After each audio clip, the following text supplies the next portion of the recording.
Mukhang pahiya malala si Darius Garland nang talunin sila ng Warriors sa pangunguna ni Stephen Curry na naglista ng 35 points mga kaibigan.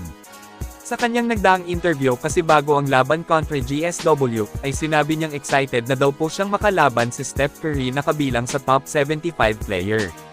Kung saan lumalabas na pagdidisrespect ang sinabi ni Garland tungkol sa 3-point GOAT, na marami ang naniniwalang isang top 10 o top 5 player of all time ang greatest shooter.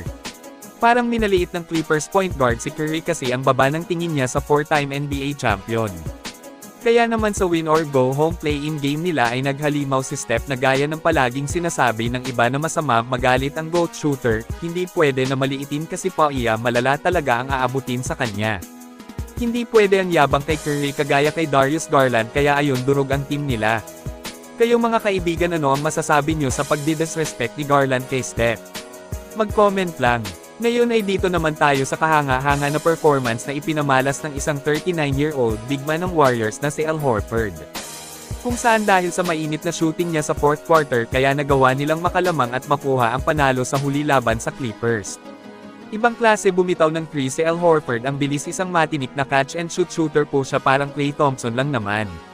Lupit rin ang kanyang depensa sa crunch time versus Clippers kaya nahirapang umiskor ang kalaban sa kanila.